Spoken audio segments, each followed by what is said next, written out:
SAGM. And yeah, so I think we were going to get started with having all the faculty members introduce themselves. Jack, do you want to go first? Oh, Gabby should go first. Ravi should go first. Go ahead. I was going to say the best for last, but go ahead.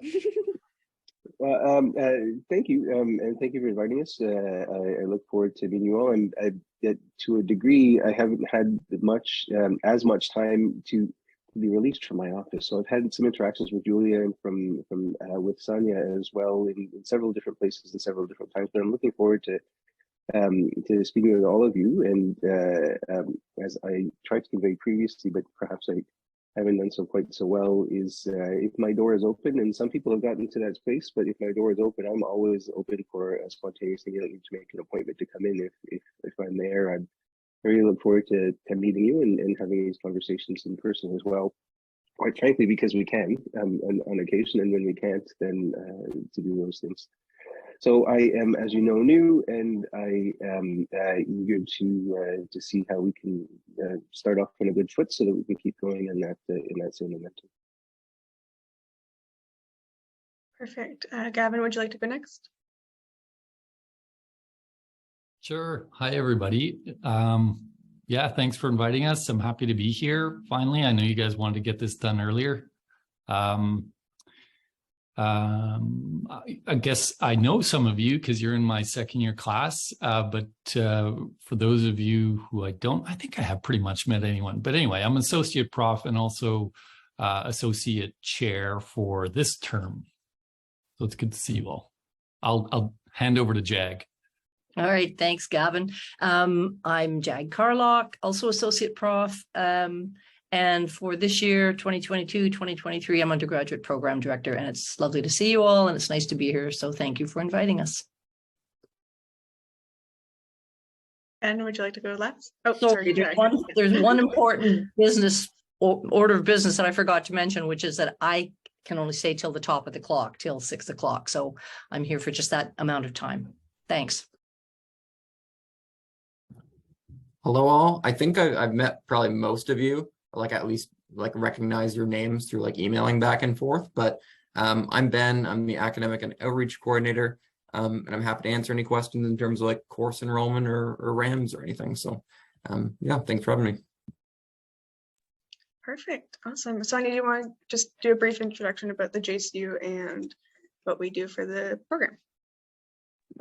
For sure. So the JCU is essentially the Journalism Course Union. Oh, am I frozen? No, you're good. Okay. The JCU is essentially the Journalism Course Union, and what we try to do is we try to kind of have a student space where students can come to us with concerns, but then also benefit from our events, such as social events. We're hoping to do workshops. We occasionally do pub talks where we bring in professionals, just kind of a place where students can get some extra I guess, experience from the program, from other students, and meet other students within the program. So that's kind of just a little rundown of what the JCU is and does. For today, the semi-annual general meeting, fall 2022, we try to do this semi-annually. So it's kind of like a place where students can come and share their concerns, and also have a chance to have us share their concerns with faculty members anonymously, while also having the opportunity to speak to faculty members directly. Prior to this meeting, we had a student meeting, which is kind of creates an inclusive and safe space for students to just openly share how they feel about the program.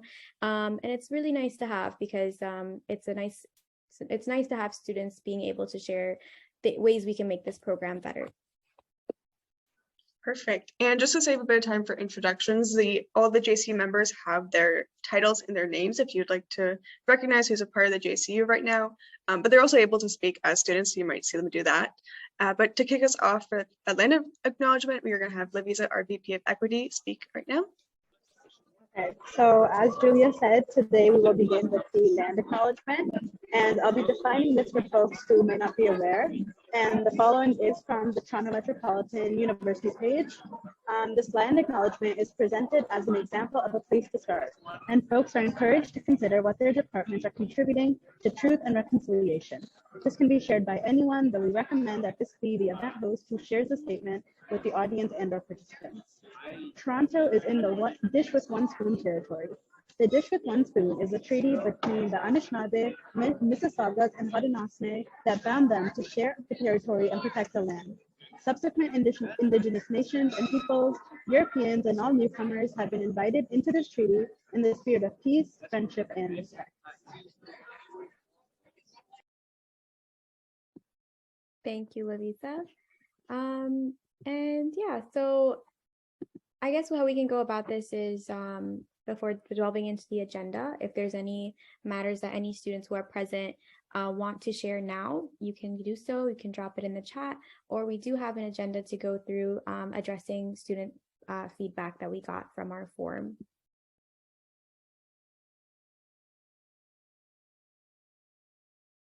Don't feel any pressure to do it right now.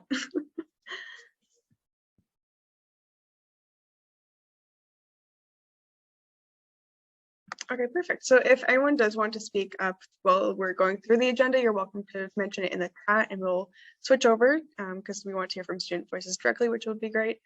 Sonia, if you want to bring up the first part of the agenda, we can get started on that topic. Okay, so the first part of the agenda is discussion on hybrid courses. So a lot of students had concerns about how we have very limited to no hybrid classes, and it's difficult for students who are disabled or immunocompromised to adjust to going into in-person classes. So the question is, how are we going to be accommodating and making the space for disabled and immunocompromised students?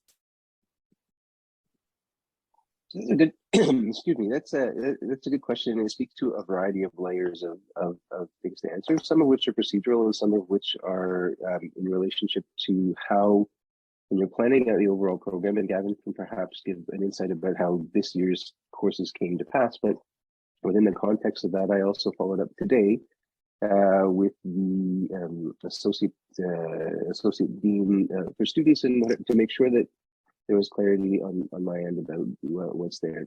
So one of the questions that you're asking is about hybrid classes and where they fit and how they go. And one of the challenges of this particular semester is coming back to in-person in a place that has been hybrid or remote for a lot longer than many other parts of the country. So what I can say from my own experience, having gone through this year previous in British Columbia, is that the same or similar challenges came up. And a very similar model that has been proven to be successful is what is being put in place here, which was that in order to balance out the needs of students who were immunocompromised or in other ways unable to access those spaces appropriately, on a case-by-case basis, those were added in. But the overwhelming majority, and as a later point in your agenda suggests, the overwhelming majority was we want to come back in person, and proportionally, what that turned out to was the percentage of students who said we won't come back unless that's the case would make it untenable to run those courses. So in order to balance, and Gavin can describe that, there are some circumstances that were related to specific accommodations and other specific things that were facilitated in a way that have that option for people who have requested that either through the university support or through the program defining those areas. You know, certainly as student needs come up and arise, we're working with those as we can. And for students who find themselves in a different position now than they were at the beginning of the year as the year unfolded, we are on many levels bound by the university guidance as to how this how to proceed and how to proceed in a manner that is also consistent with the overall public health guidance. So that doesn't necessarily mean that we can reinvent what that guidance is, and that we have to follow that prescription, but we are working the best we can with students who have indicated that need. So Gavin, you might be able to suggest some of the more specific measures. Yeah, thanks, Ravi. I mean, I got to say, we had surprisingly few requests and concerns about this through the summer. But I will say, when we did know, and look, I'll be frank, it's one student reached out to us early, and we made sure that student's classes were available on a hybrid basis. It's very hard in midterm to do that, because I actually have this issue in my class that I'm currently teaching. There's not even a video set up that I could sort of quickly put together in the architecture building. I mean, yes, we could. It would take a little bit of time. But I guess what I'm saying is the first thing that needs to happen, as Ravi discussed, is that you need to let us know. Like, someone needs to reach out. At this point, it would probably be easiest to go straight to Ravi, because the decision to offer some kind of alternative classroom arrangement is ultimately going to come down to him. But I think we'd be more than happy to meet like a real medical health concern with the right kind of classroom model. And I think that goes for any kind of disabled students too. We just need to know. In that case, you quite literally just reach out to the accommodations office, and they will organize with your specific instructor about how to undertake the right kind of accommodation for you. So yeah, it's actually not hard. Just let us know. We need time to make it happen. And it'll vary from classroom to classroom, but if there's a real medical need, we will make sure it is met. I think the other element, Sonia, if I could add one last piece, is that part of the reason that we defer to the university in terms of making that judgment, one is primarily student-centered to respect the privacy and the level of information that we need to know about people's individual lives in order for them to have to reduce that exposure. That is its own form of trauma, to have to re-explain yourself over and over again, particularly to people who are unqualified to make a judgment and on the specific instances. So we aren't doing that as an abdication of our personal commitment to making sure that we do the best we can in order to meet the needs of students. We're doing that so that we are meeting the needs of students appropriately in a much more wraparound, respectful way that allows for those students to be properly accommodated with things that we may not even recognize are possible or know. And honestly, that office is designed for that purpose, so that we can work with the student in the instructional component, and we can work with that office in order for the student to not have to fill in all of those gaps on their own. That's what our hope is, and that's what our encouragement would be, that if a student needed to reach out, they can reach out to me, they can reach out through that office, and we can work appropriately, then myself, that office, to find the right kinds of solutions and make sure that they're enacted as fulsomely as we can. I think in terms of going forward to see some action from this, I think it'd be great to see from the School of Journalism maybe a forum or just a reminder via email that these options do exist for students. I know it may seem like common sense to do something like this, but it would just be great to see a reminder, maybe even for winter semester or for exam season, that these options are available to do that. Salma, would you like to speak? Yeah, I'm sorry. I'm a little bit frustrated because I feel like if this wasn't happening after we've just spent 2 years creating the option, like 2 years ago, if you were to be telling me this, I would say, like, yes, I understand, this is hard, this is difficult. But now I know that it does work. Like, it is possible to have hybrid classes. It is possible to accommodate disabled and chronically ill and immunocompromised people. And I'm hearing you say, like, we can't reinvent the wheel, but like, why can't we? Why can't we do that? And I hear this from like a lot of my professors. Like, a lot of them say it takes a lot of time to set up a video for hybrid classes. But what that actually translates to me is like, I'm not worth that time. Disabled people, chronically ill people are not worth that time. They're not worth the extra 10 minutes. I'm like in entirely disabled like DST classes. Those are the only classes I can take because they're the only ones accessible to me. And the only other class that I take in journalism is Nicole's class because it's the only accessible one because it's a masked class. And it's one that like we can go through virtually, and Nicole did that purposefully because she has her own things with like making sure that the classes are accessible and like accommodating immunocompromised folks. I'm just like you're asking like people with chronic illnesses and fatigue to expend more energy when we don't really have the energy to get out of bed, right? Like to move, to think, but we're doing that because we want to go to school and we want to learn. I'm just like, I'm a little bit upset because I feel like I'm being gaslit that the last 2 years haven't happened. And I know that they have because I've experienced them. So I'm not sure how to answer your specific thing, but I appreciate the candidness with which you expressed that, because that is obviously not at all wrong in terms of this is what the last 2 years look like and how this has worked. And I think it is important to recognize that the structure of a hybrid class, in order for it to be an analogous experience for the person, so it's a difficult one to answer in a way that says adding a video link is what a hybrid class is. A hybrid class is making sure that there's an equal experience for all participants in that engagement. So it is, as you say, very different to have a remote class than it is to have a hybrid class. And I'm not trying to suggest that your input isn't something that we're trying to figure out how to make sure that is more possible with a greater number, a greater selection of courses.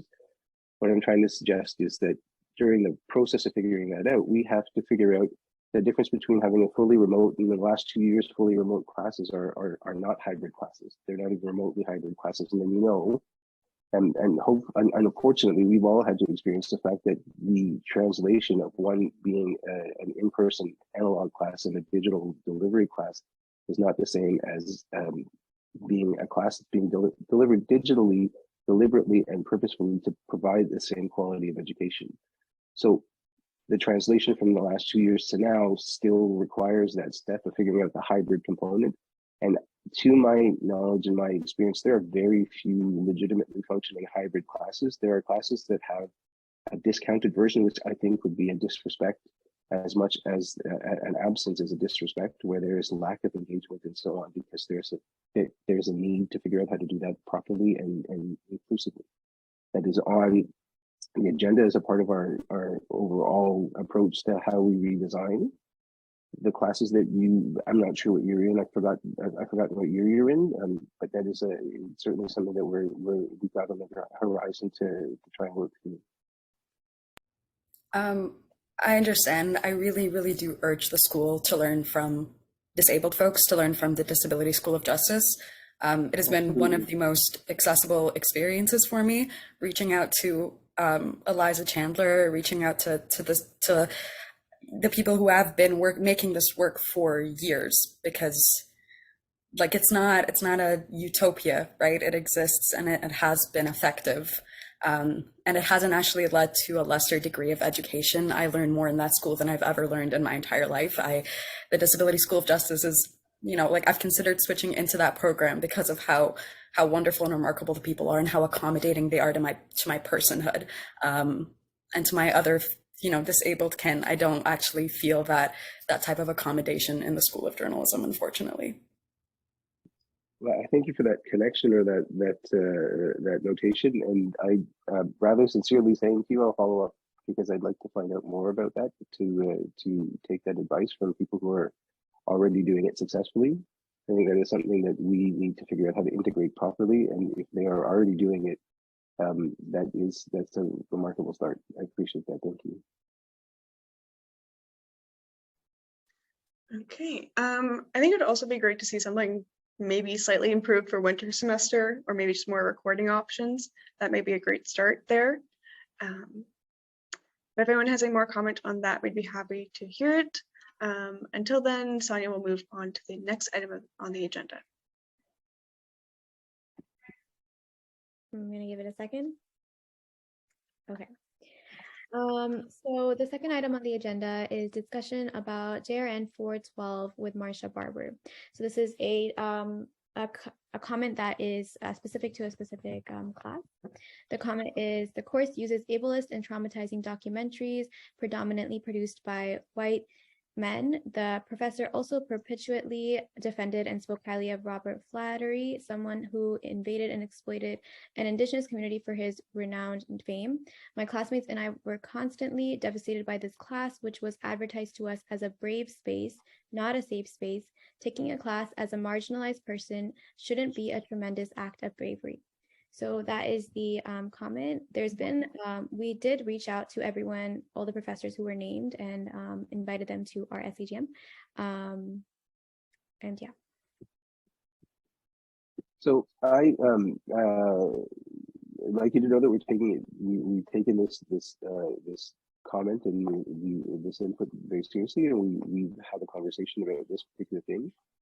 Professor Barber and I, and in fact the entire faculty, have had this, are having this conversation in terms of how this fits and where this fits in the broader sphere of the School of Journalism and how the School of Journalism functions. I take the last part of the last sentence within that comment to be the most instructive one, that question of my experience and how my experience is captured and captured and presented in a way that demonstrates not explicitly the question of academic freedom, but the obligation to be differently receptive to that situation. So Professor Barber asked on her behalf, she couldn't attend today, but she asked on her behalf for us to let you know that she is very open to having this conversation, this dialogue, and to exploring this further. We have, as a school, taken this up as a serious enough matter that, you know, it's not something that we're just saying, well, this is a thing and we can dismiss it. It's a consideration or a construct that is not simply about here's the pedagogical value and historical location of these documents, but rethinking the overall location of them within an emergence of different ways of doing the same thing. There's some things you don't necessarily do the same now as you've always done, and it's a part of that overall moment of observation. That being said, it is important to recognize that the articulation of those ideas, and it's very, very helpful to think about this articulation of those ideas. The articulation of those ideas is one that is necessarily a good point of input, because you're in those classes, and when you're in those classes, then you get a perspective from how that material is received in order for it to be integrated into a future iteration. So we are having that conversation with Professor Barber. We've had that conversation as a faculty, and we will continue to do so. Will the School of Journalism students be able to know when the course outline has changed, or what the result will be? So I'm not really sure how to answer that question, because, you know, in all measures, it is not entirely an obligation to change the course outline as a question of academic freedom. What it is as a responsibility is to appreciate very differently the nature of what is there and how it is being received and what it does to the students who are in the room. And I think that's the point at which the conversation starts. What I think is the very difficult part of that conversation is that it is not a zero sum, that if I do this, then everything is fixed or everything is fundamentally different. It is a question of how is this reflection fundamentally within the framework of the pedagogy, the mode of teaching and the manner in which this teaching is being received, that needs to be revisited overall. So I am not sure that the idea of will the students be receiving a different update of that course, I don't know how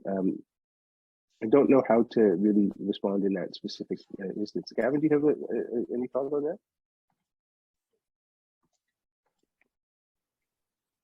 I don't. It's not my class. I would personally just say, you know, it's upsetting to me that students are hurt in one of our classes, and all we can sort of say is that we've let the instructor know, and she knows about the concern, and that's the way we have to operate within the university. You're definitely being heard. There are a lot of sympathetic ears, but it's ultimately, you know, instructor per instructor decisions, and I guess I'll leave it at that.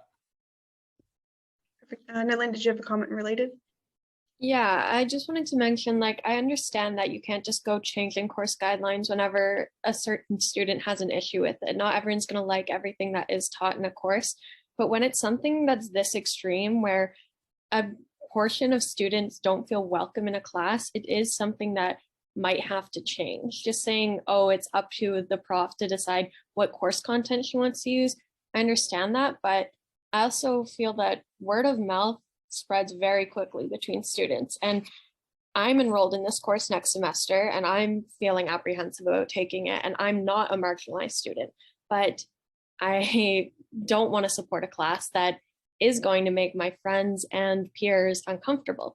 And I know a lot of people in my year that are planning on taking this course, but that have been hearing things from other students that this isn't a course you want to take.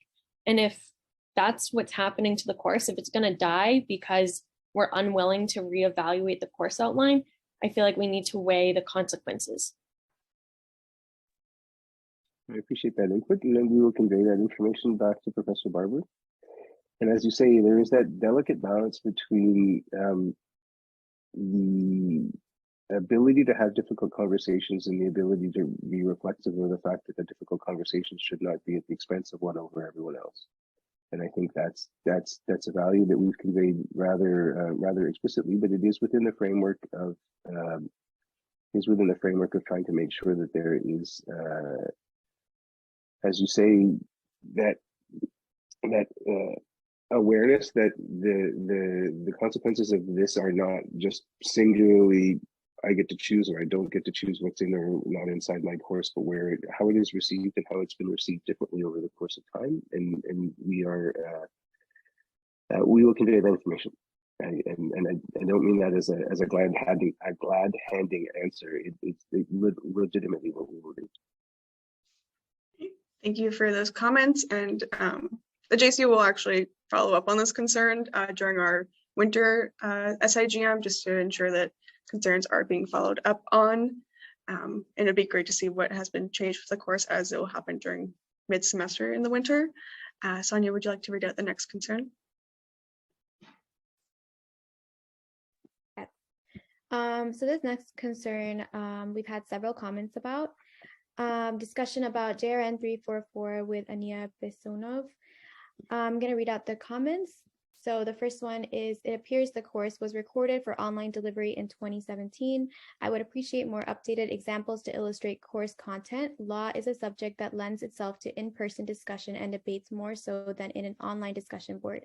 This is another learning aspect that's deficient in the course.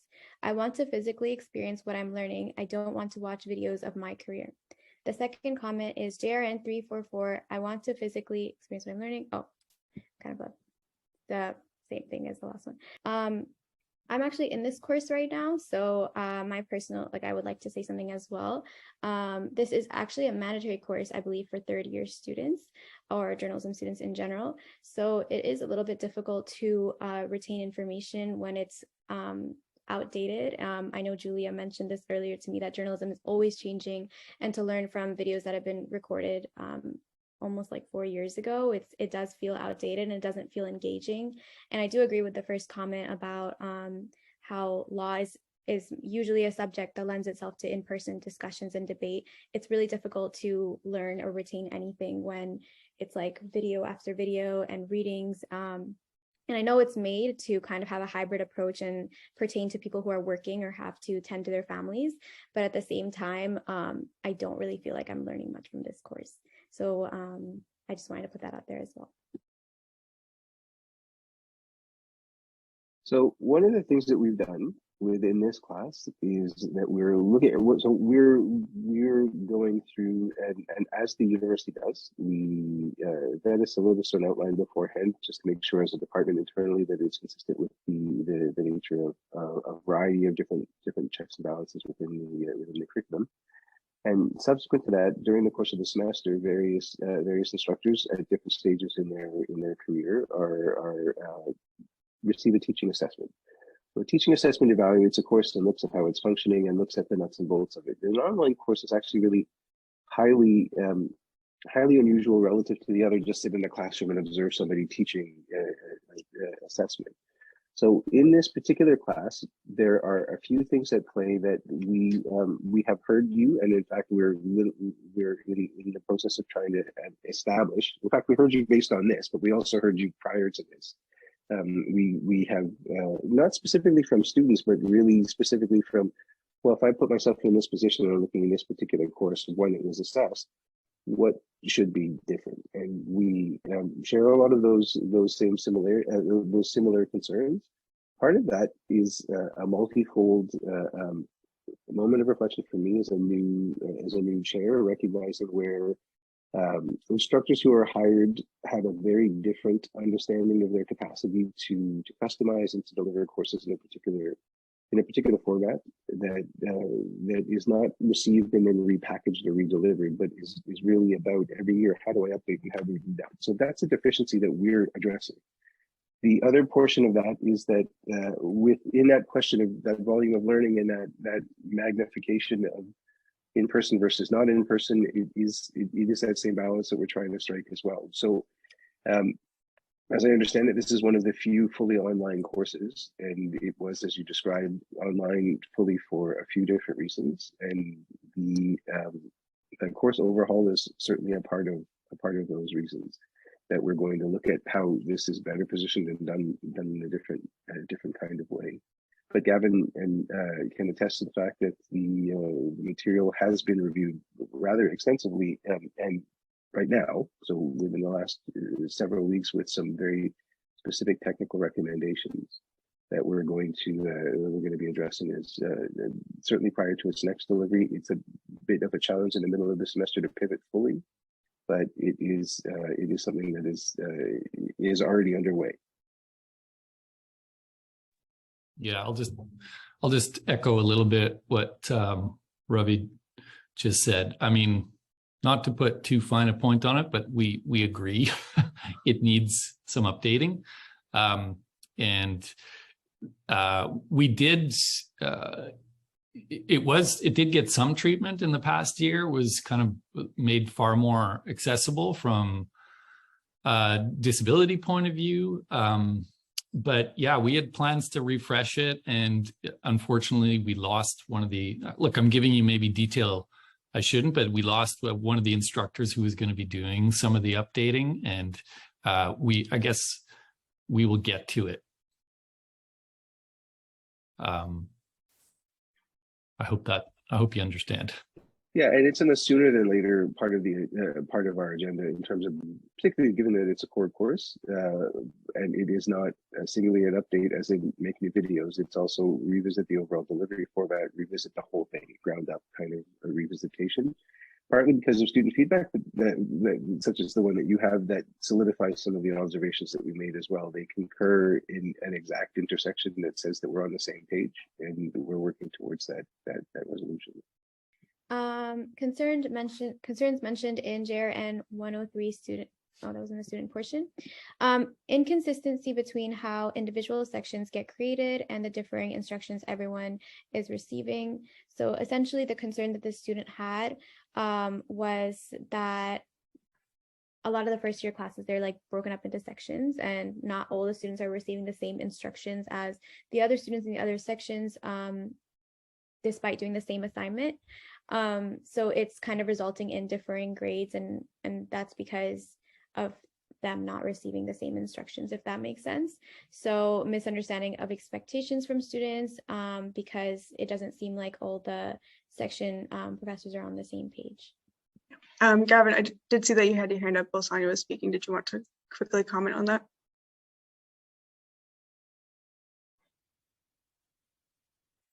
Oh, sorry, you're muted. I may circle back to, anyway, we've moved on from when I wanted to comment, so maybe I can circle back later. Okay, for sure, no problem. Nilin, did you want to make a quick comment before we get started? Yeah, that'd be great. I think this isn't only an issue in German 103, but also in some second year classes like your course, Gavin.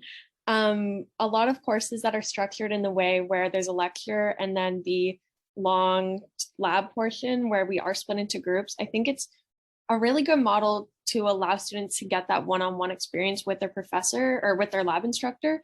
But I have heard from almost everyone I've talked to, first year, second year, that if you get, there's always that one lab instructor that you don't want because they're a harder marker.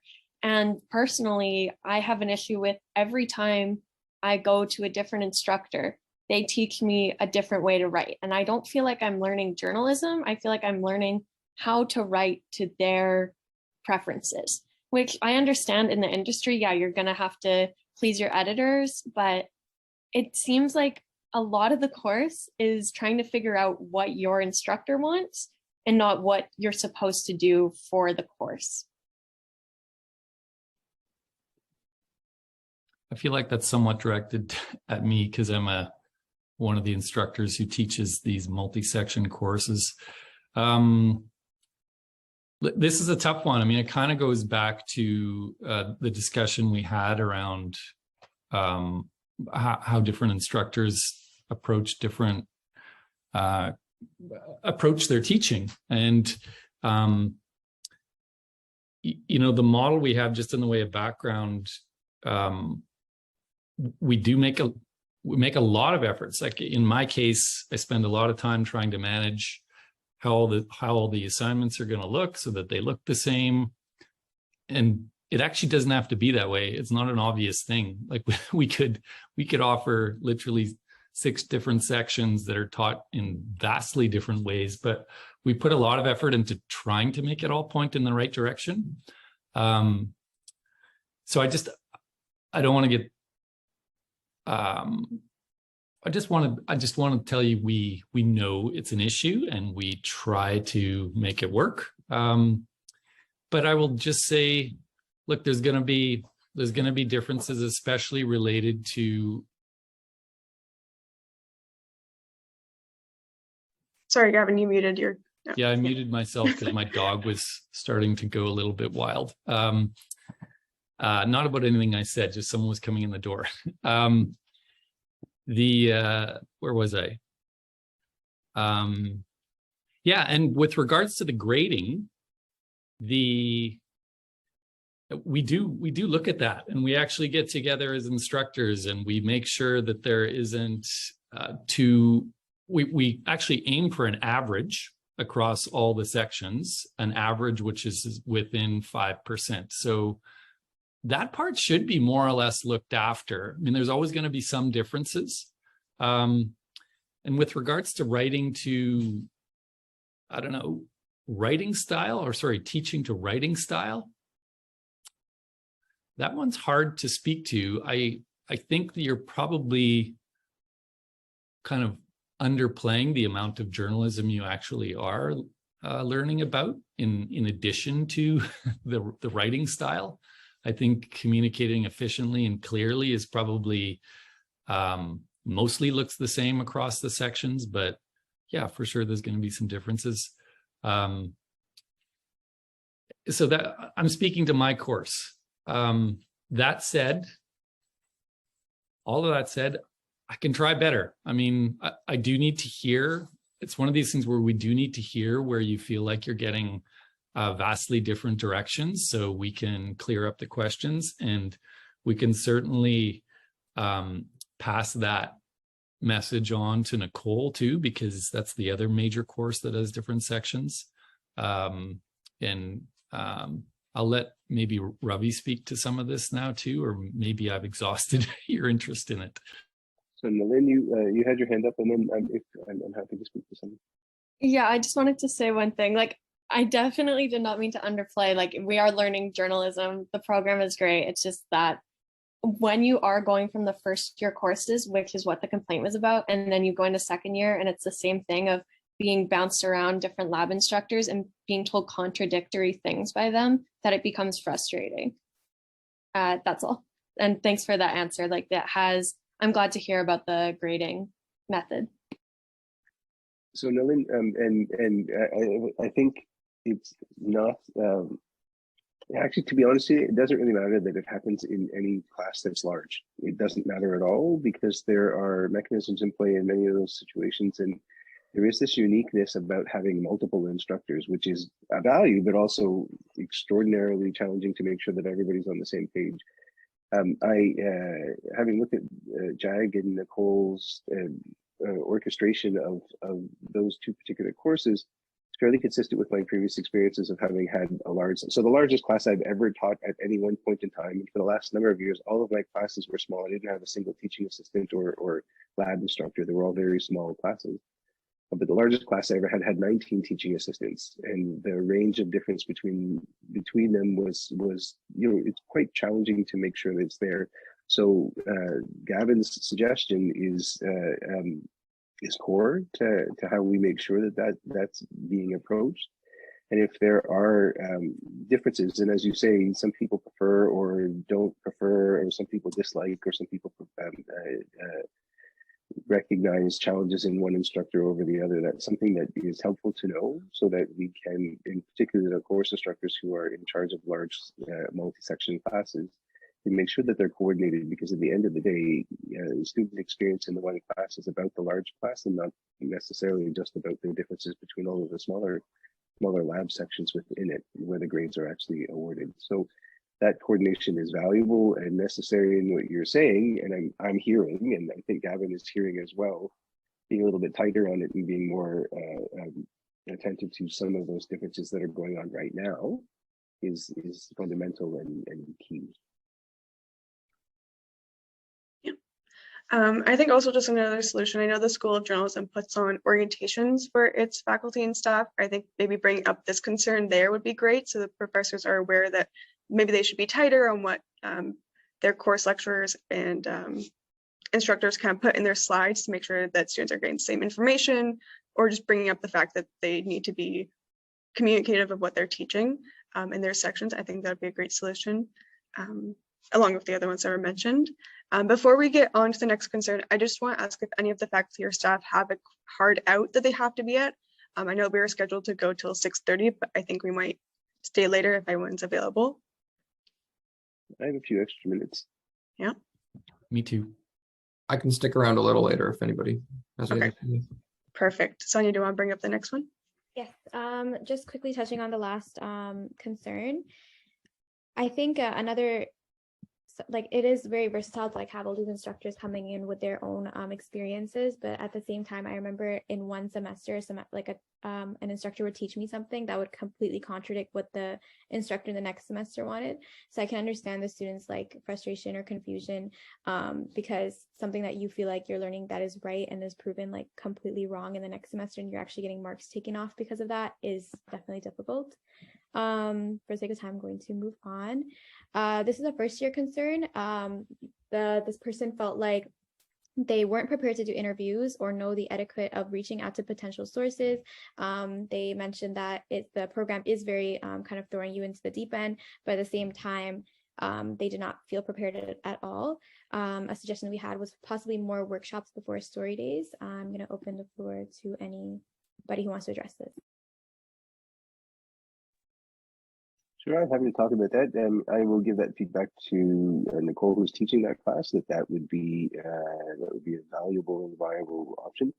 I think the other thing, and Sonia, you and I had a brief but sort of informal conversation about this. I think it is valuable to look at what we are doing as a school in terms of a co-curricular activity that we can do as well, that can support and reinforce and also infuse it within classes. So it's not, it's a matter of how do we, in some ways, create a redundancy, a repeat and a repeat and a repeat, not because we're expecting everybody to do everything, but to be able to capture it in more ways and in more places.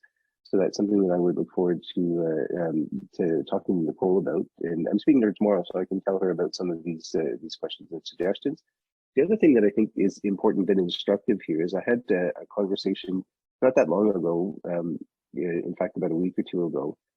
And one of the things that was very, very similar was that whole, I don't feel prepared, or I'm not ready there, and so on. And I think there is the necessary place in which we are all collectively, and not to put onus on students whatsoever, but we are all collectively trying to figure out, well, what is it that we don't know was actually missing in the intangible relationship parts of the last 2 years of being on your own or at home or in various other ways isolated, that normally would have been differently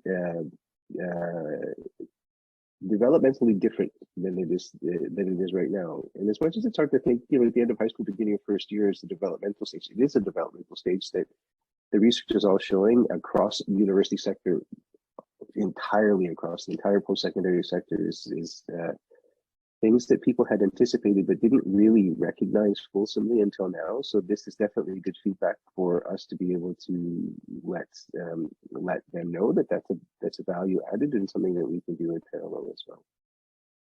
And Gavin had something.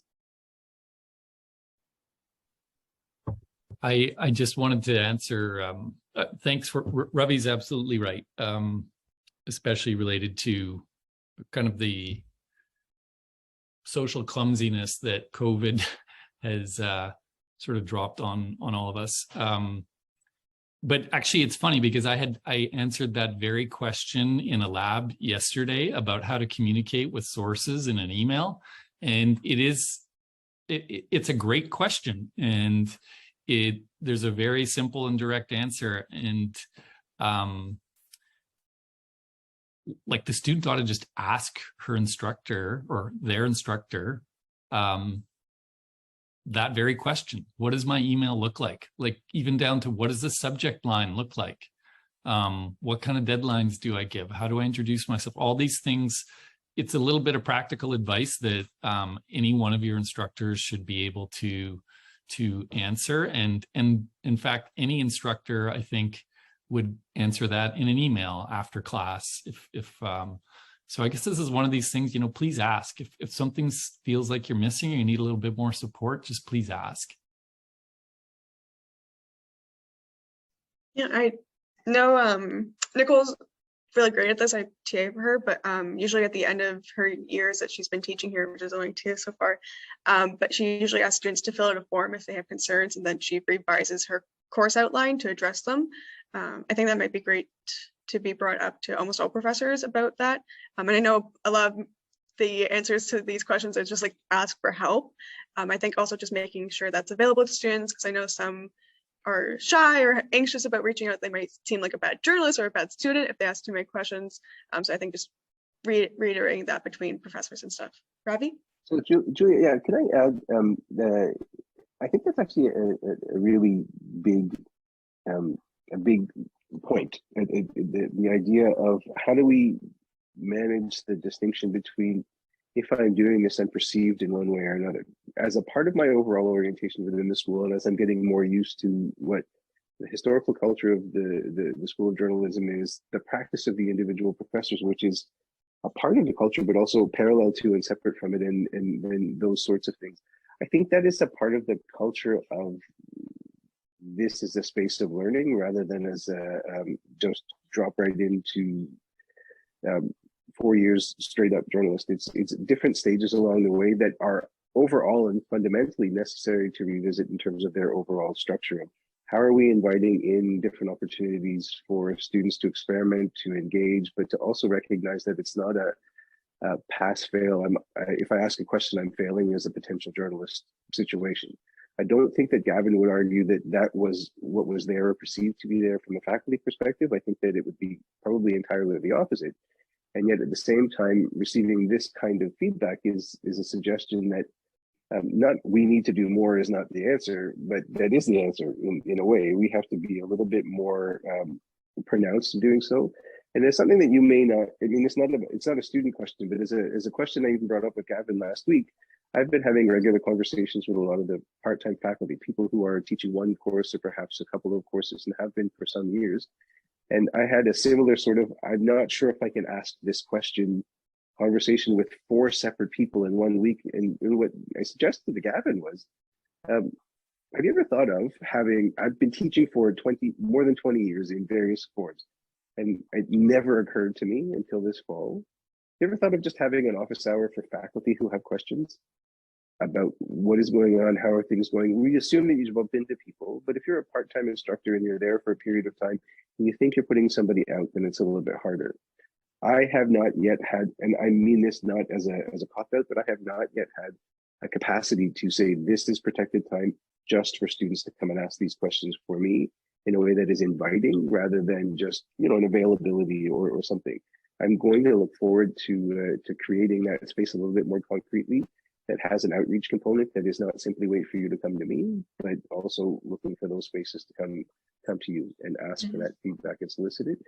It is it's a priority for me in the way that it is for everybody else, but as a part of my role as a chair, that is an intention that I had coming in. And Sonia, I think when I spoke to you in April, that's an intention that I was trying to convey in a particular kind of way, but it's hard to articulate the how part until you're in the space. And now that I'm beginning to see these blocks possible, I'm trying to figure out the mechanism of how to make them active. But it is a matter of having them correspond. Because the one thing that I will say about every experience I've ever been in is that there are very few legitimately bad actors in those spaces. Everybody's trying to figure out how to make these things line up properly. And I think that this piece of engagement is a good way it's a big step towards that, to know what it is so that you know how to respond as opposed to just trying to guess what's going on and figure it out. So this is really helpful. I think it'll be a concern that's brought up, but I think also just regular reminders are a great thing. Even in SAGM, kind of, I can't guarantee a big turnout, but SAGM from the School of Journalism, something similar, I think would be great for students to get that one-on-one connection, or even just like faculty between faculty having an SAGM type style. I think that would be great to kind of refocus and look at what's going on with the courses and how students are feeling. Because I know we do this through the JCU, but honestly, it might mean more if it comes directly from the School of Journalism, and they can have the chance to speak with the chair or, like you said, part-time lecturers talking with you. I think that'd be a great style to look at your courses again. Absolutely. And I think the other portion of that is that it's important for you to recognize in no other place I've ever worked has there been a more regularized schedule of faculty meetings. It's just a matter of how many people are in the right kinds of conversation included in those meetings. So we're getting to that space where that happens to be the case, but I'm recognizing the receptiveness to those conversations in that constructed environment that is frequent. So we will, when we say we'll bring these up, these aren't intangible, maybe sometime coincidentally. There's actually spaces that we'll bring them up in. Bless you. So we will follow up that way. But I think the idea of a virtual or other kind of, you know, talk to the chair, share those concerns, those considerations kind of situation is definitely noted, and something that I have on my agenda to try to make sure I build in more regularly. Perfect. Thank you so much. Sonia, would you like to go to the next concern? I don't believe we have too many left, but we do want to make sure that they're all kind of answered. So if anyone does have to leave, feel free to, but we hope you can stay for the whole portion. Before I move on, Gavin, did you want to address the previous concern before we go too far down the list? I know you said you had a comment to make. Yeah, I wanted to address, I can't remember if it was Julia or Sonia. I think it was Julia who said this does constitute a formal complaint. I get that it does, especially where Nanook is concerned. We get that. That's really specific. And yes, the instructor will know about it and we know about it. But with regards to 344 and the kind of political impact of Zionism in the classroom, I just didn't hear anything specific there. And I'm not saying it's not there, but that needs to be articulated if it's happening. That's all I meant there. Yeah, for sure. Okay. So, okay.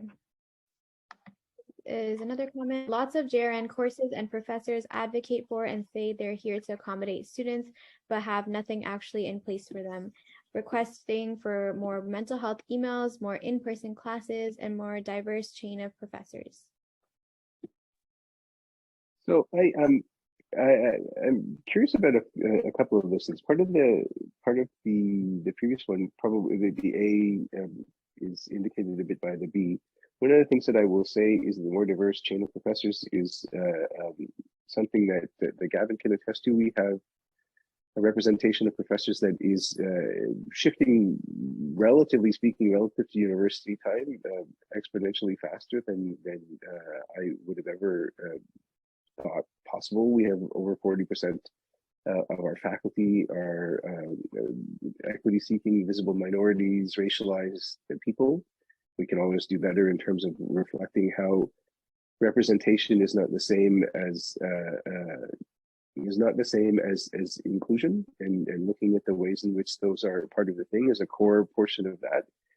The various points of check-in on that, and our program manager, Michael Turco, he is also the equity lead for the creative school, but certainly within our school. And we've been fortunate by him having been extremely well organized in terms of being able to not simply present stuff that people should know, but really putting that forward and central to being operationally valuable.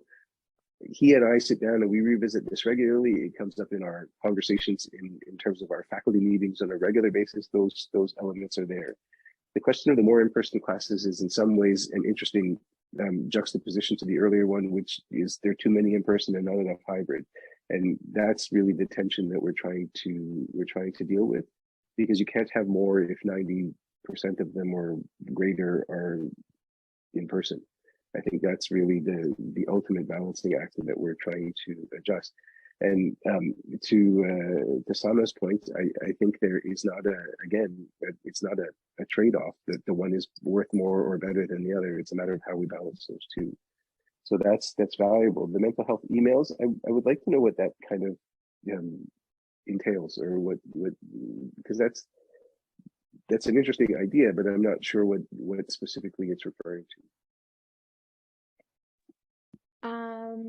I remember during COVID, we had quite a few mental health check-ins. We also had workshops that were kind of like drop in for a study session online, drop in for wellness tips. I remember that they gave out wellness books. I don't really see much of that anymore now. But that was kind of an example that I thought of when you mentioned that. Sama, did you want to mention something? Yeah, I think that another thing that I've been hearing from first year and second year students, as well as like third year and upper year ones, is the ones that do get sent out oftentimes come off, and I don't know if I'm using the right word, but like patronizing. Like I remember getting an email like saying like, you're feeling stressed today, get up and dance. And that genuinely was like at a point where I was in the middle of a depressive episode, and like, you know, times were like financially unstable and like oppression, like, you know what I mean? And it kind of felt like those weren't really encapsulating the material conditions of our livelihoods, especially as marginalized students, a lot of us. So maybe ones that don't feel like they're hitting at the surface, because they really are a lot of the time. Could I ask you just a question? Because I appreciate that. Thank you for that feedback, because that's very valuable to know. And I know, Sanya, that the previous ones that you're referring to are probably in-house ones from the School of Journalism. Sama, are the ones you're describing coming from the university centrally or from the School of Journalism? Both. We were definitely getting ones like, I think tailored at that time. It was from Bev. The ones I remember were just like from the person like leading it. But yeah, they are from the School of Journalism. Okay, thank you for that. And I think that it's important to recognize a couple of things, and I'll refer back to my previous indication. One of the elements that I have and that I've learned over the number of years, and particularly being focused in this area with students, and in an increasing need rather than just as a question of increasing understanding, I recognize that there's a concurrence. I have a better understanding of the phenomena and our impact and the traumatizing nature of being in universities in general and education in general. I get that space a lot differently over time, and the longer I'm here, I get it a lot more. But I also recognize the value of coordinating, and I will pass that feedback on to the it's, I think, her vice provost of students to describe how that information is being received. Because a lot of the time people send them out, and I don't think that they get a lot of feedback on them. They get this isn't useful, it's deleted kind of feedback, which is non-feedback. And you don't have the obligation to give that feedback. You're giving it to me, and I will carry that forward because that is valuable insight for them as well. But it is, to me, not lost on me. I agree with you. I mean, I don't necessarily find them particularly useful, but I do find them more useful if they're coming from the people who should be better at crafting them and should be more thoughtful about the way that they're landing. So I will pass that forward. Ben? Ben? Yeah, the other thing that I note, I think you touched on ones that have been going up from Bev beforehand.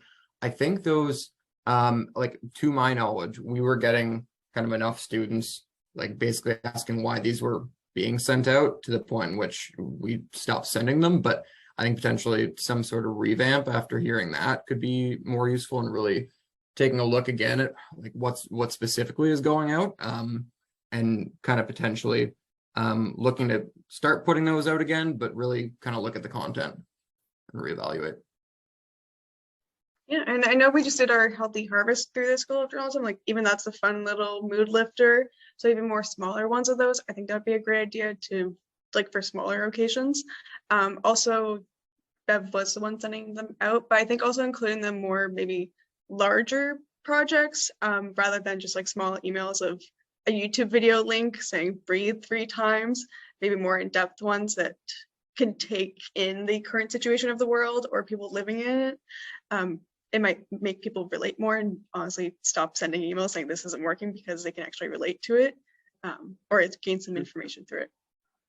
So I can't commit on Ben's behalf, but given that that we work in concert, Ben and I will sit down and we'll talk about how we can revamp or revisit that, and I would welcome any contribution from any member of the JCU or anybody, any student who wishes to be a part of that conversation, so that we can think about how to do it more effectively.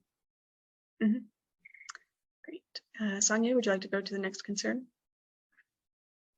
Yeah, and yeah, just to touch on this again, I think that like Julia mentioned, the Healthy Harvest is really cool, especially for students who are commuting or even international students. Campus does get lonely sometimes, I think, because of the lack of like community, because of everything being so spread out, and like, again, it's a commuter school primarily. So I think things like that would be really helpful. Okay, moving on to the next concern. As an international student, I wish I could get more information on what opportunities are available to me.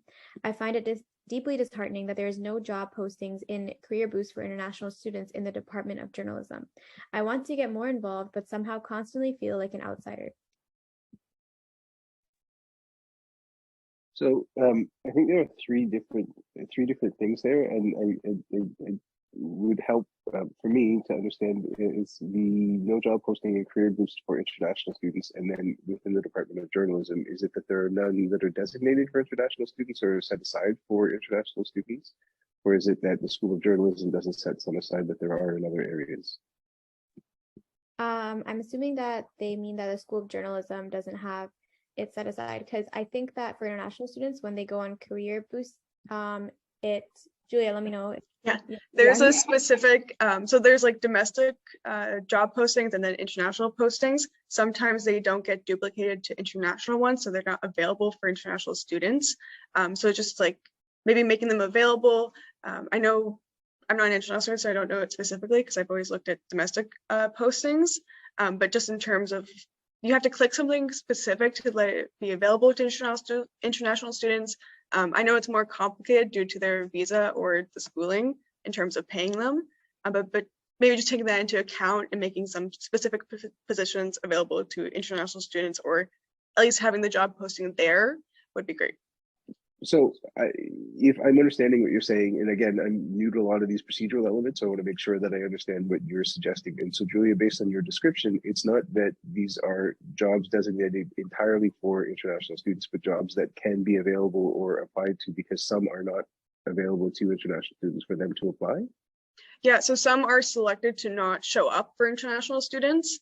Okay. So it's like some are I only get you. specific to domestic students currently who can apply to them. But Okay. I think also part of the concern is also that they're not some specific for journalism students. Apurva? Yeah, I'm an international student, so I can attest to that.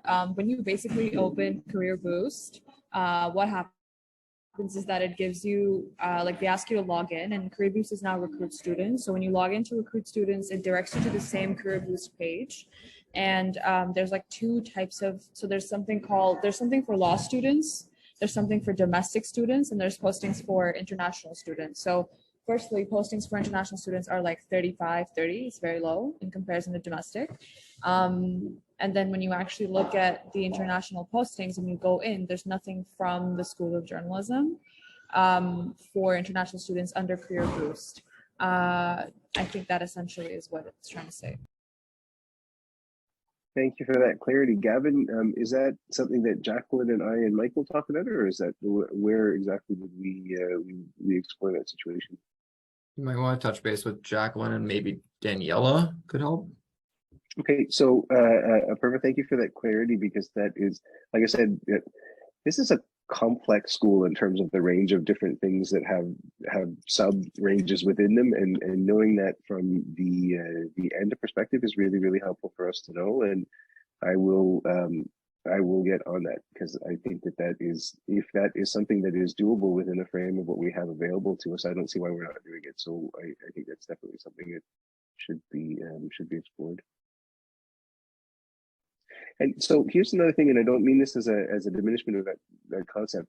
I think one of the other things that I was shocked by, and I mean legitimately shocked by, when I first got here, do you know what the percentage of international students is at the University of Toronto? Somewhere between 40 and 50%. And the percentage of international students at TMU is under 10. So the university has said that is not a reasonable, it's not a reasonable situation in terms of opening the school up in a way that is inviting and engaging. So international education and formulating a relationship with international students that is more comprehensive and that is a priority. So this fits with one of the dean's priorities as well. So I know a few different places where I can ask these questions, and I think those are good questions to ask. And that was our last agenda concern. The other ones we've already addressed.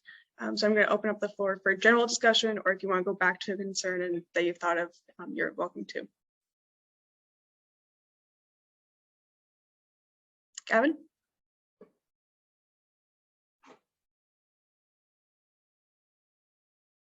Sorry, you're muted. Good, Gavin. I'm sorry, you guys. It's such a rookie thing. I don't want to have this conversation. No. No, you're good. You're good. That was me. Okay. That was me. There's a pause. Okay. Relating to controversial classroom subjects or controversies, I don't want to make it about Nanook. I really don't. But I'm just wondering, among the students here, like, is there any, have you had any experiences in any classrooms that where these moments were handled well for you? Like, are there models, kind of teaching models that you've kind of appreciated in different contexts? Because, you know, we're willing to learn from those, and there's things we can share again among faculty, among sessional instructors. There's also, and I take it this is part of the argument that's being made, is that some content is just a no-go. And I understand that point of view, but I guess I'm wondering if any of you have had an experience where a tough subject was handled in a way that you felt like it was helpful in the classroom to have a discussion. Yeah, Nilin? Yeah, so I'm currently in critical issues in journalism with Asma, and I think she does a really good job at talking about sensitive topics in a really sensitive way, but still allowing people to go as deep as they're comfortable with. We've been able to talk about like a lot of minority issues that I think if they weren't addressed so sensitively, it would be kind of, I don't know how to say it, like disturbing, I guess. But she brings in guest speakers every week, and I think that's a really good way of talking about these issues, is hearing about them from the people who are affected by them, and not just like watching videos or being disconnected. Like she really has found a way to connect us directly with the issues, and I think that's worked really well. Thank you. I will sure tell Asma that, but it's good to know that Asma herself might be a resource for sessional instructors, other faculty members, to talk about her model of approaching it. So thank you. Sama? Yeah, I would second critical issues in journalism being just a fantastic class in general. I was taking it like right after, before I took JRN 412. So that was like a stark juxtaposition of like content consumption. So it kind of made me like nervous or anxious. But I will say that another model I think is honestly, a lot of the time when I come to professors with this, they give me a lot of justification. And you try, and I understand like the need to be defensive of your school, of the institution that you're a part of, that you work, but like I'm coming to you after having spent weeks thinking about it and like trying to word something, only for you to like, you know, give me back something diplomatic that I don't, it's not necessarily that I don't want you to say anything at all, but a lot of the time I'm seeking comfort, and I'm seeking you to be like, yes, what you're saying is valid because you're feeling a lot of emotions about it. So obviously it's valid. And instead, my professors are always just like, here's a script that I've told every other student who's come to me with the exact same problem. So sometimes, honestly, like nodding and saying, I'm sorry that you felt like this, I'm going to think on it, is like the best thing that a student can hear. And then you actually coming back to me with, again, material things that both of us can do. Yeah. Thank you. Thank you. That was great. Yeah, Thanks. Yeah, that was. and I think Sama, as you're describing, that does take a lot of bravery to go and say this is a thing that it has either bothered me or I've been sitting with. And as you say, I mean, you don't sit with it immediately afterwards. You sit with it for a while, and it becomes something that is something that really is instructive in its own way. So I think, as you say, it's also, a lot of people are not sure how to answer that, and that's part of what we're trying to address and we're trying to deal with in terms of some of the equity training. And that's feedback that I can give to the person who we've been working with right now, we've engaged right now. In fact, one of the things I asked him to do for the next session of equity training that we have going forward is not simply say, this is the thing, and this is the field, and this is where you are, because he's not of the mind that, okay, well, now you've got your sticker and off you go, you've been trained. He's more a question of, well, what are the critical questions you should ask yourself about how each of these interactions is going, about these moments across the semester, about these different points in time, not simply so that you can answer them and say, I did well or I did poorly, but so that you can keep building to ask the next good depth of questions. And that, to me, sounds as a really helpful way of, you know, how did I handle that interaction, and how could I have worked that interaction into being an opportunity for me to grow as much as for me to answer a question. I think that's really, really valuable for us to all keep in mind. Can I add something?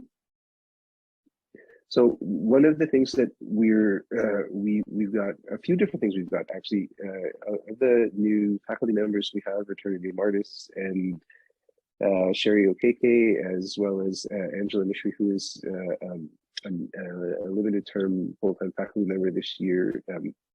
We're engaged in a variety of different things as they're getting started up and so on. So we have a few series of lectures and a few series of opportunities for us to propose public events and public lectures. One of which that we were approached for is on the 8th of November. We have been in partnership with the University of Toronto, asked to host a McLuhan lecture from the McLuhan Fellow who has been awarded a McLuhan Fellowship from the Canadian Embassy in the Philippines. And for me, it was a no-brainer. Yes, of course, we're interested. The topic aligns. It's democracy and disinformation and in the Philippines and the relationship between those things. But more importantly, a very major priority is it's simply a question of how do we enfold more communities that can see themselves as having a place in journalism. And we're looking at those questions, those bigger questions about it's not simply to say, well, we have enough at this and we can move on from a quota. It's how do we more meaningfully engage those spaces and those people. So this is one of those things that I think is great. I think the Al Hamilton lecture that's going to be coming up either this fall or sometime in the spring, which is specifically addressing the relationship between journalism and various difficult engagements that are often quite frankly, they're not they've never been neutral with Black communities and racialized communities in general, but this one is particularly for Black communities. We're focusing on that. We have 2 additional Atkinson lectures, and I'm trying to make sure that there's a way in which we unfold a different kind of relational thing. I'd love for any feedback that students may have about recommendations for either one of those 2 Atkinson lectures that we have. I'm happy to entertain that conversation to see what we could do with that space in a collaborative way, so that we can invite the kinds of speakers that are things that really do matter in every way, and not just to practicing professionals or for faculty, but certainly also to students who want to be able to ask good questions of people in different places in society. Thank you for that. I'd just like to open up the floor again for more general discussion, even from faculty as well. One thing I did want to mention that I've heard from students before, specifically transfer students, ones coming into our program who may not be first year or they're repeating their first year. I think encouraging transfer student focused workshops of how, Ben, this is something like maybe for their courses or like course intentions, just like figuring out where you are in the program in terms of your courses or just getting settled into the university. I think that would be something that's really beneficial to them. I know my friends who are transfer students feel that they're sometimes left out of events, or they just feel like they're out of place because they're not first years and they haven't been here their whole time. So it's just something to put out there. Yeah, that's a good point. Especially touching on, you said course intentions. That's a big one too, because obviously when students come in with their transfer credits, they can be submitting course intentions completely differently than students across their year would. So that's a good one, because I can take that and maybe doing something more specific and individualized towards transfer students could really help. So thanks for that. Yeah, I think that also speaks to the broader question of making sure, as Gavin and Asma have actively started in various ways, has been started over time, but that we maintain the focus on developing a community that is inviting of people who are coming in, perhaps as a transfer in student, rather than exclusive as a matter of we're in journalism and you're not, so you have to gain entry somehow. I think that's a question of how are we calling in people to this community in various ways. But it is, having transferred 3 times during my undergraduate degree, I know exactly what you're talking about, and I know exactly how complex it is. And as Ben describing, even the notion of course intentions, that's fundamentally different than you would find in almost any other university. There are lots of other sort of jargon-based and procedural and cultural and social-based things that are unique. And being in a commuter school is very different than being in a school that is largely populated by students who live on campus or nearby, and that distribution is really hard to break into when you're coming into a school from having been somewhere else that may be structured differently. For sure. I'll just give a minute if anyone wants to speak on anything